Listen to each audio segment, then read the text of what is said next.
Computer. There we go. Okay, hello, welcome to episode 397 of the Self-Help Podcast with me, Ed Lamb, and my good pal, Sean Orford. How are you, Sean? I'm stunning. One of my clients said that whenever I go online to talk to her, that I always have a way of saying hello, which is like, hello. Hello. And she said I should do that every time I go online because it's a reassuring sound. It sounds to me like a bird in pain. But, you know. Yeah, how is life for you and your clients at the moment? Because we're deep in the midst of some pretty crazy times in the UK, right? Well, all over. Obviously, lockdown being more serious than people were expecting. I had a lot of people thinking, okay, New Year, we're going to get the vaccine, all that kind of stuff. Lots of people plummeting a bit into negativity. And the stuff that's going on in America isn't helping because people are looking at that and being scared. Right. I've had quite a few people who are scared of what's going on in the States. And is that attitude going to come over here? And they were relating it to the people here that refuse to wear masks and all that kind of stuff. Mm-hmm. And is there going to be like an anarchist kind of reaction to what's going on? So. Who knows, man? Yeah, I mean, I think I've just, we do my bit, and I do my bit with this show to try and, get people through things. But mainly, I'm just trying to. Well, I'm doing my bit in terms of staying home, just keeping my head down for the next month or two because it's going to. I'm sure there'll be a podcast or two back in the summer where I was kind of saying, just wait till the winter, So. And lo and behold, sadly, I was correct with this prediction because it's going to be, it is a rough time for a lot of people in it. And yeah. You just got so are you in a position where you're having to pay for your office as well as being at home? Yeah. I mean, I am.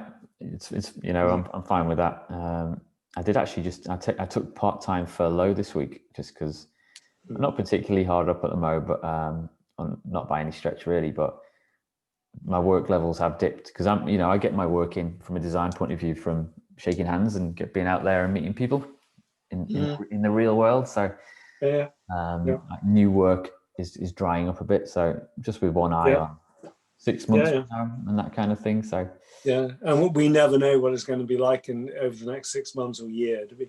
We haven't got a clue. So we're fine. I could see what was coming around Christmas time. My wife's a teacher, as I say on here quite a bit, and I kept telling her schools aren't going to open, and she's like, they have to, they will, he won't shut schools, and I was like, he will, watching the numbers and that shows charts go up, and then sure enough, on the Sunday night or whatever it was, I can't even remember when they announced it. Yeah, schools. It's whether we go to the next stage and go to curfews and all that kind of stuff, which is a bit. Yeah, there still are a few levers they could pull but I mean, it's crazy times, man. So best wishes to everyone out there, and just keep your heads down and just try and get through it. Maybe that doesn't fit with the lessons that we say on this show very often in terms of making the most of every moment and all that stuff.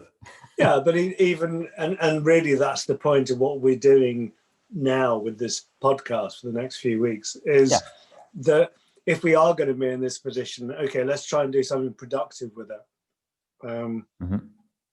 And actually make it a time that maybe we can look back on as well. I achieved that. Indeed. Yeah. Well, that's what we're doing this week, isn't it? I mean, you had the idea last week where we should do a version of the 10 steps or the Live in the Present book. Yeah. An old version of it if you watch it on YouTube. Yeah, I've got a new, more recent print version. This is the third print. That's the first print.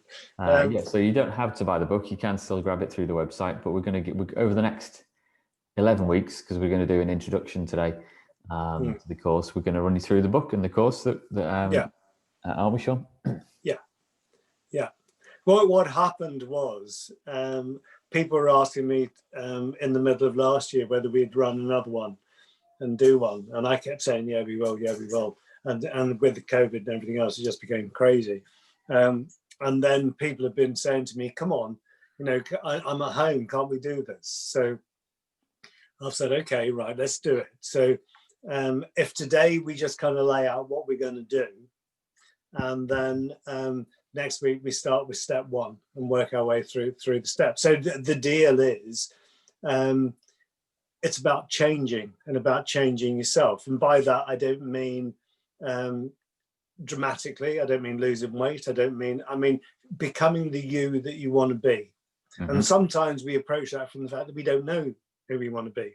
Yeah. And we take that into account as well in what we're doing here.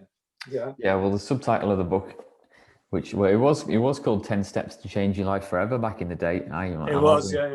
To remember that, but then it became Live in the Present, Let Go of the Past, Discover Mindfulness, and Create Your Perfect Future.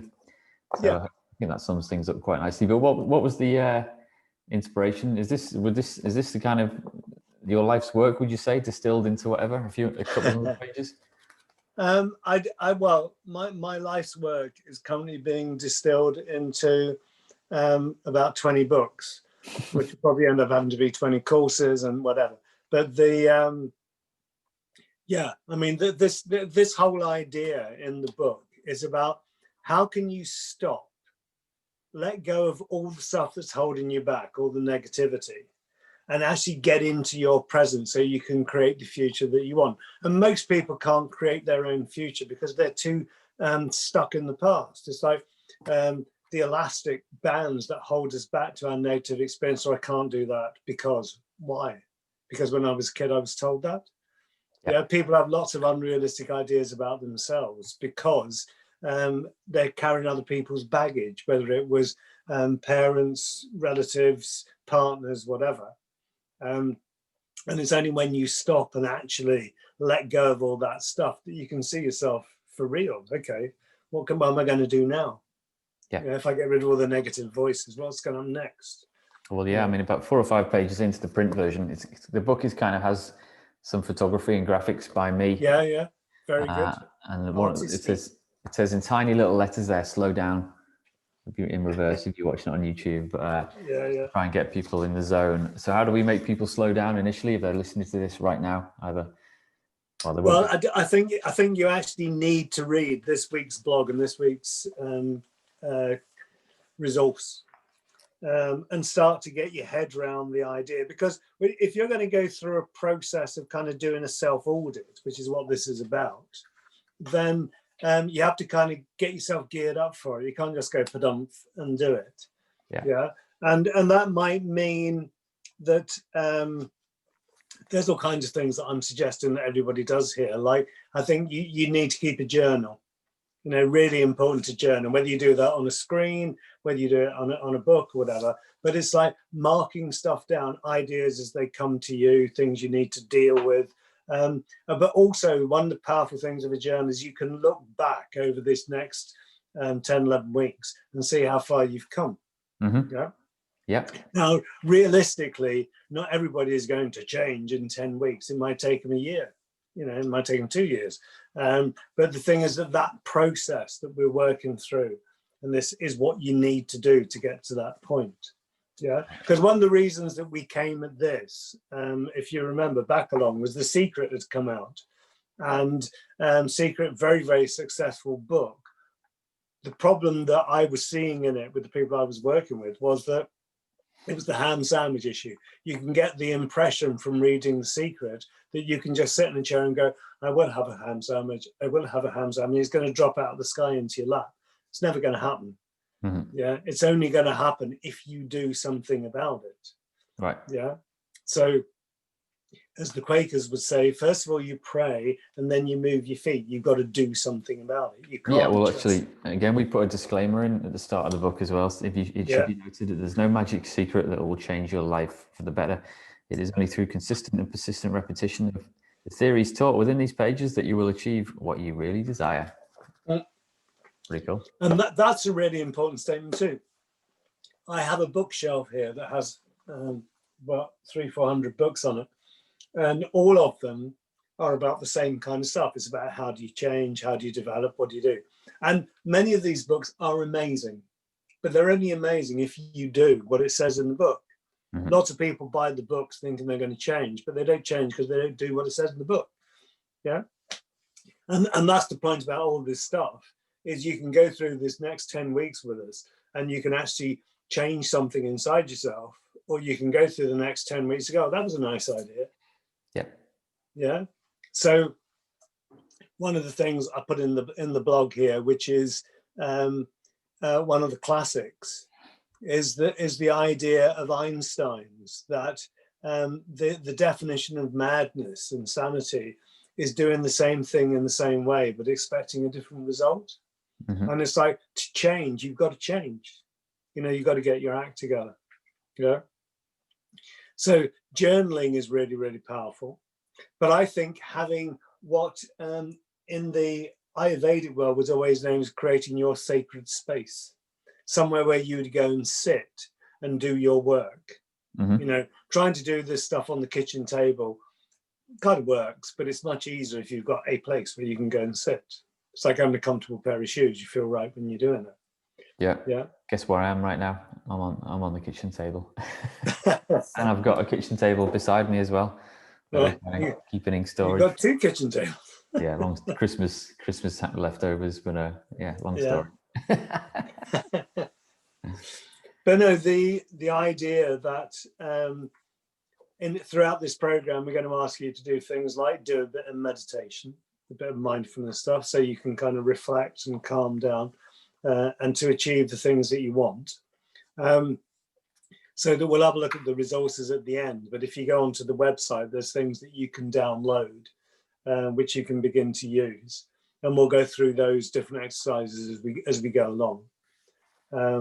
That's right. Yeah. I mean, there's at some point I need to refresh my mind of this book, but yeah, it does point you to a link on the website where once you're the right step, you can go and download stuff, including some meditation files that you've done, which you also get those if you sign up for the regular mailing list for the podcast. So no excuse to say that everything's there for you for free.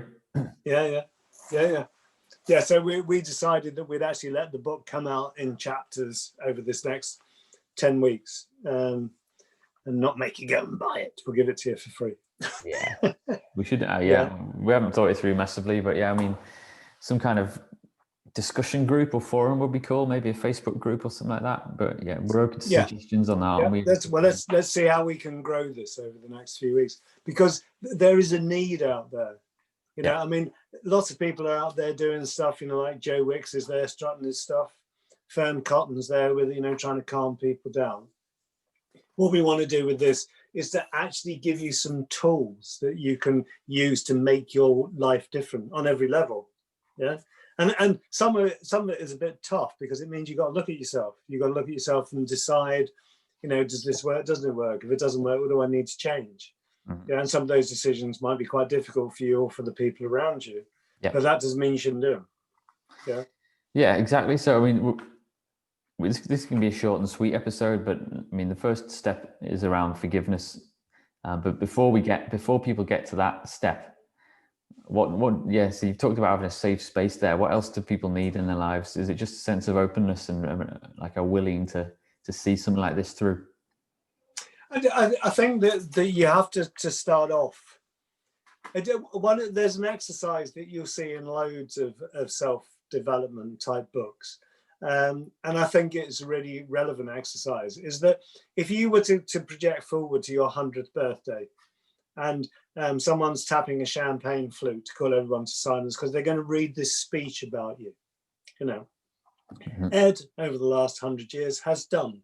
What would you like to hear in that speech? And you can actually write that speech now, because it gives you directions to go in. It gives you ideas. You may change them as you go along, but it gives you a starting point. Because we don't want to have someone say, yes, and he was a lazy bugger and he didn't do anything. And, it was like, he had fun. He had a good time. He was a fabulous daddy. We want to hear all that stuff. Or maybe we don't, but if we're going to write it into the speech, then it's like, okay, what are we going to do to achieve that? Yeah. When we ran this as courses with I could say real people, with live people, face to face. Remember. To me, the things that people were talking about wanting to achieve, they went from someone who said, I'd be completely happy if I wake up in the morning with a smile on my face, feeling good. That'd do me. I'm done. Yeah. Right through to someone, I don't know whether you remember him, but it's a guy who wanted to kind of take over the world. At the time, he worked out that it would have cost him £3.5 million to do what he wanted to do. And he went off and got engaged in doing all the stuff he wanted to do to get there. Now he disappeared off into the yonder, so I don't know whether he actually achieved it, but he set off on the path to do it. Yeah, and that's part of part of the realization, I guess, is that it's not necessarily the goal of that £3 million, which is the most important thing. It's the kind of journey, isn't it? And the things you learn along the way, and the finding out about yourself, whether or not you've got the resilience to see it through. Yeah. And what the it is doesn't matter. It could be that you're learning to play guitar or to become a cook, or it could be anything. It doesn't matter what the it is. It's what is it that you're going to do that you've kind of stopped yourself from doing in the past, maybe all of your life. One thing that was very common with people coming on the course was that most of those people were at kind of crossroads in their life. They were having to make decisions about where they were going to go from this point.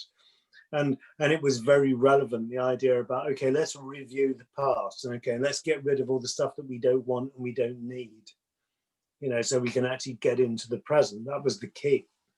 And the things that we're looking at aren't rocket science, but they are very much like, like the law of gravity is going to work whether you believe in it or not. Yeah. Well, the laws of psychology are the same. It's like, if you keep repeating negative things in your head, guess what? Life is going to be negative. Yeah. If you keep repeating positive things in your head, life is going to be positive. And that can be two people walking alongside each other in the same situation, having the same experience. And one looks at everything negatively, the other looks at everything positively. But unless you stop long enough to work out what's going on and how I can actually stop that and change it, then it doesn't change. It's quite a good time to do this as well, isn't it? Because it's strange times on planet Earth in general, but I guess we've just had New Year, so that's the time when a lot of people will have made some resolutions. And I guess we've been 2 or 3 weeks, or 2 weeks into the new year. So this is probably about the time when everyone's given up. So the amount of people I know who said, okay, I'm going to have a dry January. Okay. And as they've gone back into lockdown, it's like, well, I just have one glass of wine with my meal, and we slip back in again, And one of the biggest problems, we know that Boris went out for a 7-mile bike ride, which didn't seem too bad for me. If you're going for a bike ride, you don't want to go around the block. 7 miles isn't far on the bike. But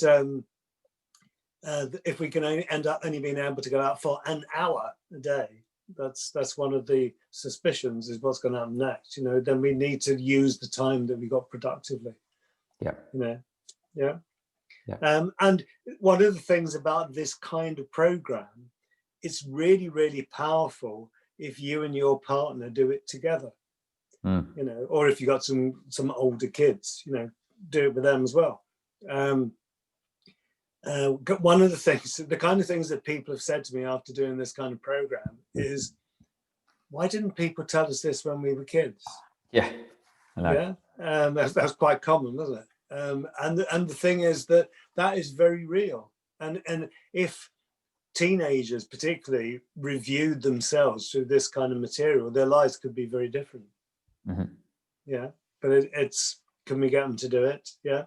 But if you're doing it and you're trying to sort yourself out and your partner's sat there not doing anything, it might be better if you could do it together. That'd be good. Yeah, I guess, I've got 2 little boys. I'm homeschooling at the moment for half the day at least, and then I'm just letting them loose on the PlayStation so I can get with my own stuff. They've been asking me, about my own childhood a little bit, and it's hard to relate to what they're going through at the moment, because none of us have been through this, and most of us, including you actually, have your ripe old age, which I won't ever mention, of course. 27 is not an old age. It's not like we've ever fought in a war, is it? Or we've never been through we've never been through anything like this. So not many people living still have much experience of going through a turbulent event such as this that affects everyone on planet Earth. Yeah. If you think of the generation before us, you know, grandparents, they went through 2 world wars and a recession. Yeah, and there have been wars that I've sat and watched on the television, you know, like the Falklands or Vietnam or whatever, but I haven't had to go and do it. And we're probably the first generation, and I don't know how many, who's been in that position. You know? So these things to us are now a shock. Well, yeah, we're very fortunate, aren't we? And I guess that's one of the goals of fighting wars all the time, is that at some point we don't have to do it anymore. So, yeah. Well, that was the idea. They said that the Second World War was the war to end all wars. That's the way it was described afterwards, you know, with Remembrance Day. That's why you have Remembrance Day. You know, this is what it's like. Don't do it. Yeah. I know. And then we go and do it again. And it's interesting. I'm not getting into the politics of this. It's interesting watching what's going on in America, where you have this divergence. And does that lead to civil war of some sort? You know, of sort of civil terrorism going on. You know? It's crazy. Yeah, I mean, it could do, and it just takes a little spark, doesn't it, to ignite something? And there's lots of little sparks going off at the moment over there. So I don't know. Yeah, I'm just keeping my head down and hope to get through it. Yeah. But you've also, in the blog post, you've put your email address on there, and you've put yourself out there for people that want to get a bit more. Yeah, I'm just being really clear that I mean, as if people go through this process with us over the next 10 weeks, it's going to raise some issues for people. And I'm not suggesting anyone needs to talk to me. There's those other people in the world, but they might need to talk stuff through. So I'm saying if you do need to, you know, we have this wonderful these wonderful devices. Wherever you are in the world, you can just come online and we can chat it through. And like you say, it might be appropriate to set up a Facebook group or an online chat group or something. Yeah, who knows? Let's see how we go with it. I know that we'll have a take up. I don't know whether that's going to be 10, 20, 100, 1,000. I don't know. You know, let's just offer and see what people would like and what it would do for them. All right, let's put it out there. All right, we'll keep this one short and sweet then. And folks, it's all on the website, livingthepresent.co.uk, for all the blog posts for this week and the kind of links to resources and what have you. Your resource of the week this week is the introduction from the book, right? Yeah. So you've got the blog post, and if we put up the introduction as a file that people can download as a PDF and have a read. Yeah, I'll probably just stick it up as a hidden web page. Well, there'll be a link to it in the show notes for this week. Yeah. Click on it and there it is, and do what you want with it, I guess. Yeah. That would be good. Yeah. Okay. Cool. So let's have some positive input to get people living in the present, creating the world they want, and let's try and make this 10-week period where a lot of people are going to be in lockdown. Let's try and make it a positive experience. Yeah, I've just actually my wife just chatted to me before I came on. There's a WhatsApp group she's in. It's all the parents of a certain class that one of our kids is in, and someone wanted to get some feedback to the school because she kind of works there. And she was like, "Oh, anyone got any thoughts or ideas?" And just kind of people started bombarding her with all this negative stuff about what teachers aren't doing at the moment or the issues. And like my wife Bethan just chipped in just to say, "Well, can you say thank you to all the teachers and all the staff working in schools, because it's just mayhem at the moment, and they're doing a good job, you know, on the whole." Yeah, I've actually heard that from some of the NHS staff as well, of people being really angry because they can't have their regular treatments, or, you know, and you can understand why people are angry, they're anxious, they're upset. But the poor NHS staff are there trying to get it right and trying to make it happen. And they're being bombarded and told that they're negative and horrible. And they're thinking, but I'm trying to do my best, you know. Yeah. So it's hard times. There's no clapping this time on a Thursday night, is there? I don't think. Yeah. No. Bill, who lives across the road from us, who's in his 80s, lovely guy. I was talking to him on the phone, just checking he was all right. And he said to me, "I came out on Thursday to clap." And he said, "You might have heard the sound of one hand clapping," but he said, "I was clapping." and there was no one else came out at all. Stick at it, man. Yeah, I think yeah. Most people are, it's just that as usual, it's the minority that kind of get heard. But I think most people appreciate what's going on and all the work going on to keep things spinning. One of the NHS staff said to me, "I don't want you to clap. Can I have a pay rise, please?" Yeah, sold. Cool. All right, Sean. Well, we'll leave it there, and I'll put it all on the website, and we'll catch up with everyone next week for step 1. Hey. Yeah. So we'll be a bit longer next week and get everything in we need to do. Yeah. Yeah. You take it easy till then, everyone. It'll be fun. Peace out. See you soon. You take care. See ya. Bye. Ciao.